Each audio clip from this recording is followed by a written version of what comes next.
अस्सलाम वालेकुम friends, welcome back. On ने आयला को पहले ही कह दिया कि बी जान आ रही हैं और उनकी तबीयत ऐसी नहीं कि वह तुम्हारा रोना धोना सुन सकें और उसको बर्दाश्त भी कर सकें। तो बेहतर है कि बी जान के आने से पहले पहले अपनी हालत को सुधार लो। मैं तो सब बर्दाश्त कर सकता हूँ, लेकिन हाँ, बी जान ऐसा कुछ भी बर्दाश्त नहीं करेंगी। बीजान जैसे ही आती हैं तो आयला का वैसे ही रोना धोना और वैसे ही ड्रामा शुरू हो जाता है। बीजान आयला से कहती है कि तुम बहुत खुशकिस्मत हो कि तुम्हें ऑन जैसा इंसान मिला, जबकि आयला आयला तो खुद को सबसे ज़्यादा बदकिस्मत समझती है। तो बीजान से कह देती है कि आखिर आप लोगों ने मेरी शादी ऑन से क्यों की।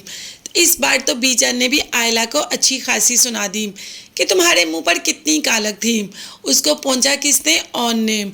उस वक़्त कोई भी तुम्हारे साथ शादी को तैयार नहीं था, हर रिश्ता तो हाथ से जा रहा था, तो ऑन ने तुम्हें सहारा दिया।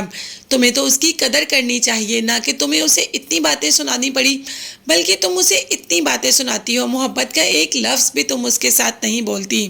तो आयला ने कहा कि बीजन, वो मेरा सारा माजी जानता है और ऐसे इंसान के साथ ज़िंदगी गुजारना मेरे लिए कितना मुश्किल होगा ये आप नहीं जान सकती। जबकि बीजान ने कहा कि वो तुम्हारा सारा माजी जानता है, इसके बावजूद भी वो तुमसे मोहब्बत करता है। क्या तुम्हें ये नज़र नहीं आता? और वाकई ही आयला को कुछ भी नज़र नहीं आता।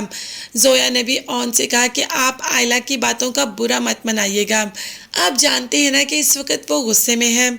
जबकि ऑन ने कहा कि अगर बुरा मनाना होता तो शादी के 2 घंटे बाद ही ये रिश्ता टूट जाता। तुम बेफिक्र रहो, मैं उसकी नेचर से अच्छी तरीके से वाकिफ़ हूँ। वो अभी गुस्से में है, जैसे ही उसका गुस्सा ठीक होगा तो वो भी बिल्कुल ठीक हो जाएगी। मगर इस तरह रमला कब ठीक होगी एहतशाम के साथ? वो एहतशाम के साथ कब अपनी ज़िंदगी गुजारना शुरू होगी? वो कब एहतशाम को अपना मानेगी? अभी तो वो उसी टो में लगी है कि ऑन और आयला कहाँ गए। इसीलिए तो बीजान और जोया आते हैं तो फ़ौरन पूछती है, बीजान आप कहाँ गई थी? मगर बीजान बात गोल मोल कर देती है। अब ये रमला तो ना हुई जो उसे पता ना चले, तो ड्राइवर को पैसे देकर सारा पता तो उसे चल गया कि आखिर बीजान और जोया कहाँ गई थी।